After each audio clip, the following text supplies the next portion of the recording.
ایک روایت میں بھی آتا ہے کہ ایک شخص تھا دور رسالت میں آپ صلی اللہ علیہ وسلم، وہ ڈول بجا کر نہ گانے باجے یہ گا کر بجا کر وہ رزق روزی حاصل کرتا۔ تو ایک مرتبہ وہ برگاہ رسالت میں آپ صلی اللہ علیہ وآلہ وسلم میں حاضر ہوا تو آ کر کہنے لگا، مجھے لگتا ہے کہ میرا رزق اللہ تعالیٰ نے اسی کام میں رکھا ہے، تو وہ جائز نہیں ہے یہ گانے باجے۔ یہاں ہمارے میاں والے کے علاقے میں تو یہ ہوتا ہی بہت زیادہ ہے۔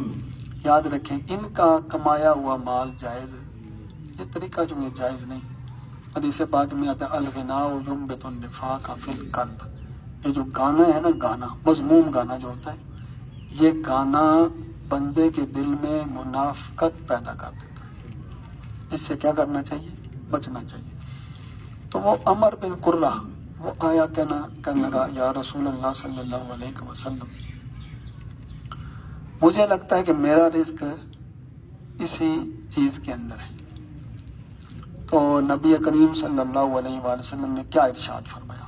کذبت یا عدو اللہ، فرمایا اے اللہ کے دشمن، تو جھوٹ بول رہا ہے، اللہ کریم نے تیرا رزق لکھ دیا ہے، اب تو چاہے حلال طریقے سے کما یا حرام۔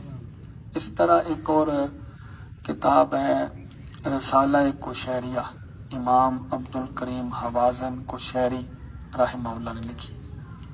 یہ تصوف پر کتاب ہے، بڑی بہترین ہے، کسی کو ملتی ہے اس پر اس کا ترجمہ بھی ملتا ہے، وہ پڑھیں، انشاءاللہ ایمان تازہ ہوگا، ایمان تازہ بھی ہوگا اور عقیدہ اور ایمان کی اور اعمال کی اصلاح بھی ہوگی۔ انہوں نے ایک خوبصورت واقعہ لکھا، یہ واقعہ اگر آپ کے ذہن میں ہے، آگے بھی آپ بیان کرتے ہیں تو اس کا بڑا فائدہ ہوگا۔